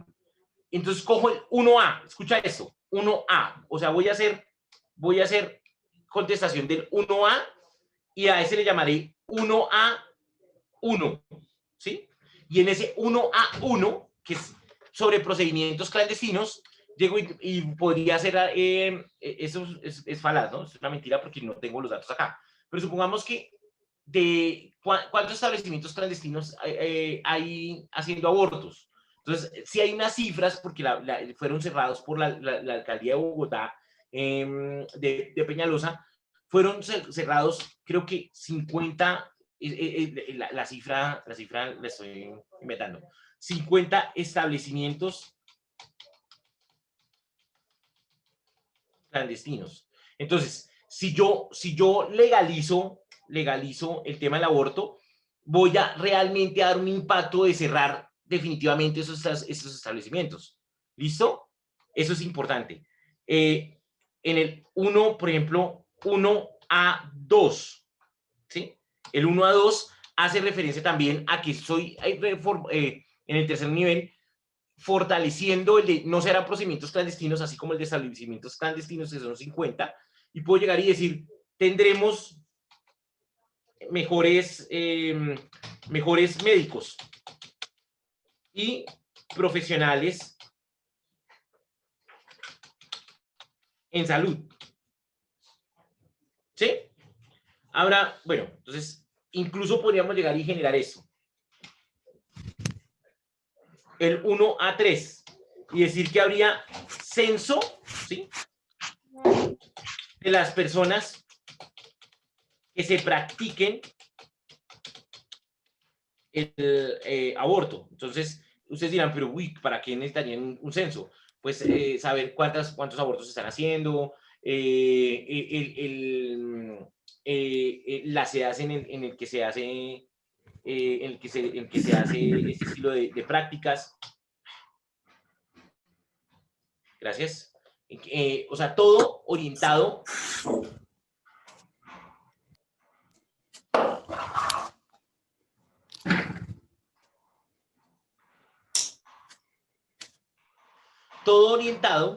a poder establecer, ¿sí?, mejores condiciones para la mujer. Entonces, si se dan cuenta, en el tercer nivel, sustenté el 1A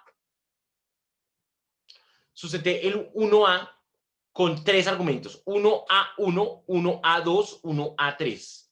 Ahora, ¿habrá mejor política de salubridad y prevención? Bueno, dejemos.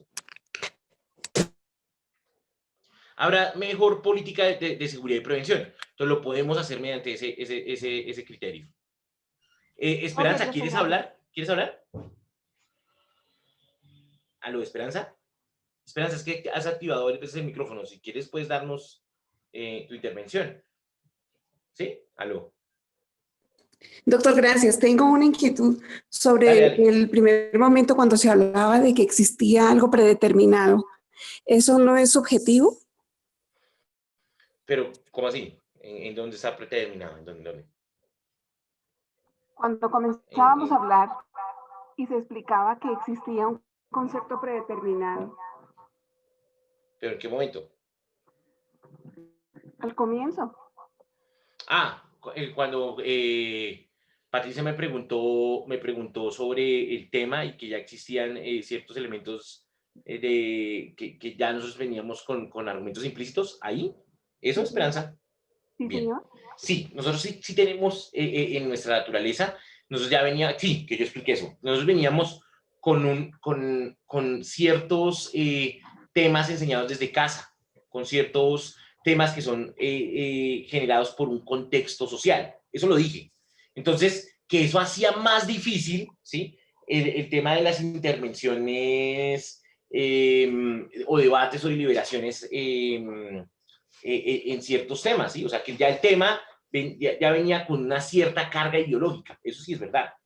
Pero entonces, las reglas de argumentación deben llegar a poder dar otra posibilidad a ese estilo de personas, ¿sí?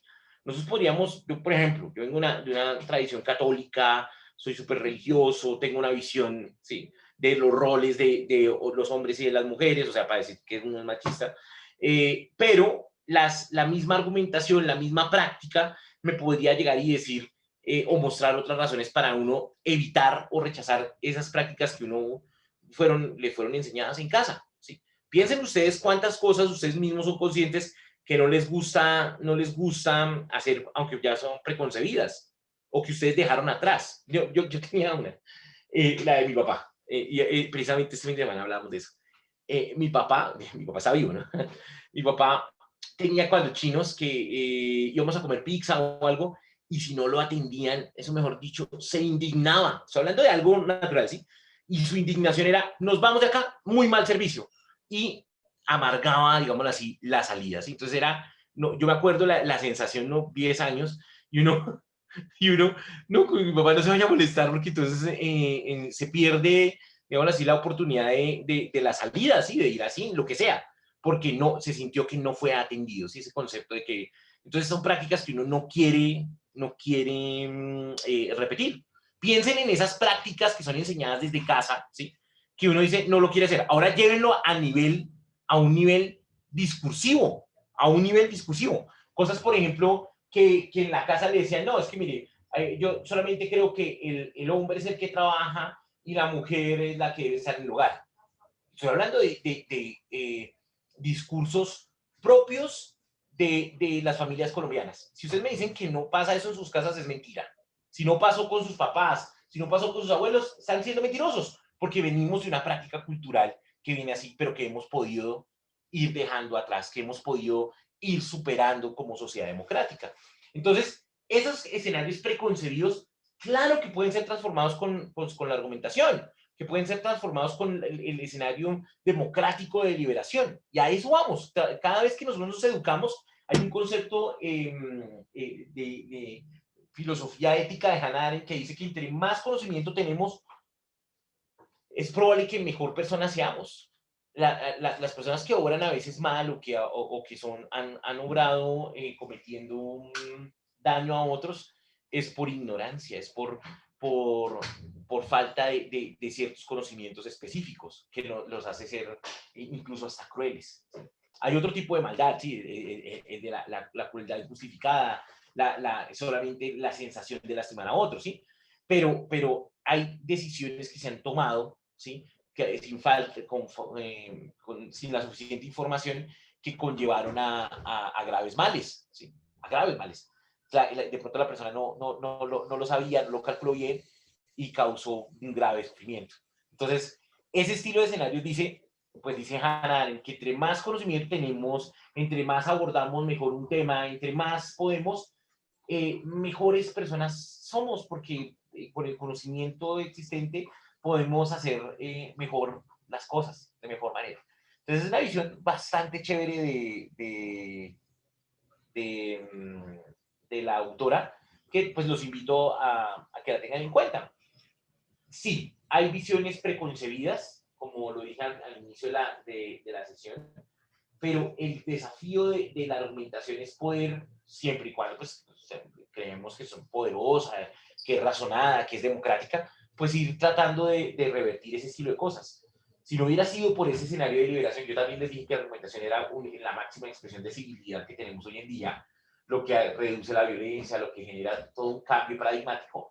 Ese escenario de reivindicación de la argumentación, pues nos genera la posibilidad o nos da el paso a poder cambiar nuestras visiones del mundo de la vida, ¿sí?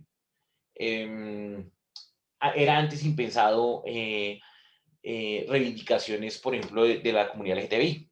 Ahora pues ya son más normales. Era antes mal visto el matrimonio igualitario. Hace 30 años era mal visto. Ya se permite. Antes el sistema de salud era discriminatorio con las comunidades homoparentales o comunidad, parejas del mismo sexo. Entonces, y no estoy mintiendo, en la década de los 80 no se le daba atención, por ejemplo, para el tema del SIDA, le llamaban el cáncer gay.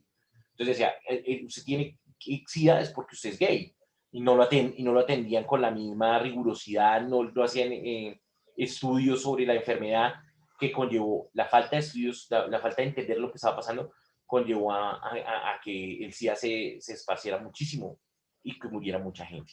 Entonces, todos esos escenarios se dan porque veníamos con criterios preconcebidos que después la misma ciencia dio argumentos, la misma gente empezó a discutir, la empezó a deliberar y generamos otro tipo de espacios. No sé si haya quedado claro. Sí, es claro, pero es muy difícil, es muy complejo. Yo, por ejemplo, tengo una concepción muy distinta del aborto. Me ha costado muchísimo trabajo porque mi formación religiosa y mi formación profesional me llevan a proteger otros valores. La vida, a defender la vida. Entonces, ha sido, digamos que, un dilema y no es fácil de superar. Como está viendo, es un desafío, obviamente que uno respeta. Pero Esperanza, tú en eso tienes razón y es bueno que también lo defiendas, ¿sí? Mira, hay algo que uno tiene que ser realista. Ese tema, llegar y decirle, estás equivocada, yo decirte, estás equivocada, Esperanza, ahí no hay vida, es un tema bizantino y tú sabrías que yo te estaría mintiendo, ¿sí? Tú me imagino que eres médica, entonces, ¿cómo vas a decir que no hay vida si ya el corazoncito está formado, ya hay cerebro, ya no sé qué? Y me lo das con meses y todo, ¿no? Creo que al tercer mes ya está formadito todo, ¿no? Entonces, eso se llama nasciturus, ¿sí? Entonces, el debate es en mirar cómo podemos razonar de una mejor manera para que todos los sectores pues se puedan ver representados, ¿sí? Yo estoy de acuerdo, por ejemplo, con despenalizar el aborto, sí, por ejemplo, ese tema, pero no puede darse en todo sentido y también hay que quitarle el concepto ideológico de la mujer. No, es que la visión más fuerte es que penalizar el aborto es para que las mujeres se les limite su sexualidad, ¿sí? Entonces todo termina siendo una pugna de sexualidad. No, yo creo que uno sí puede despenalizar el aborto, como lo tenemos, está más o menos bien, en el entendido de que pues, prevalece la vida de la mujer, se evita, por ejemplo, que venga una vida que tenga, por ejemplo, graves deformaciones, ¿sí? O, por ejemplo, producto de una violación, o sea, que realmente sea indeseable. Yo estaría de acuerdo con eso. Incluso en una visión más liberal, más abierta, decir, listo, aborten por cualquier causal, lícito, pero solamente hasta ciertas semanas. Ponerle, no sé, semana 16 y yo sé que, o sea, son 2 meses, y yo ya sé que me meto en un problema pues con la ciencia, ¿sí? Que le dicen, no, mire, ya el feto está creado y ya tiene una cantidad de condiciones. Pero sería un escenario de democracia para que todos pudieran coexistir, ¿sí? Ya después de la semana 16 está penalizado, como en Alemania dicen que los 3 primeros meses pueden abortar sin necesidad de explicitar razones, que ya después, superior a los 3 meses, es solamente con unas causales exceptivas específicas. Y ya, por ejemplo, en el 6º mes ya no se puede abortar, ¿sí? Pues nosotros tenemos que darnos ese debate como sociedad. sin que eso nos vaya a decir, ustedes son unos asesinos de bebés o de fetos, y los otros, no, ustedes son unos retardatarios, no, ninguno. Las dos partes pueden tener razón. Las dos partes pueden tener razón. Pero hay un principio de realidad, y es que mientras estamos haciendo este debate a las 8:03 de la mañana, es probable que en esos mismos momentos se estén practicando abortos ilegales. Es probable que en esos mismos momentos una mujer se haya hecho un aborto ilegal y esté padeciendo graves dolores o esté ya muerta. ¿Por qué? Porque se hizo en la clandestinidad. Entonces, ese estilo de escenario es lo que tenemos que nosotros, en una sociedad democrática, pues tratar de debatir y de la mejor manera, ¿sí? Sin imponer una visión. Perdónenme si generó eso, pues yo di un ejemplo, ¿sí? Di el ejemplo de para poder bajarlo, ¿sí? Pero lo pude haber hecho con fracking, o lo pude haber hecho o al revés, llegaría y decir, no, yo defiendo la visión de la vida y no al aborto, dando esas razones, sino quería mostrar que era posible bajar de niveles y empezar a hacer argumentos que aparentemente sean poderosos. A eso es lo que quería hacer.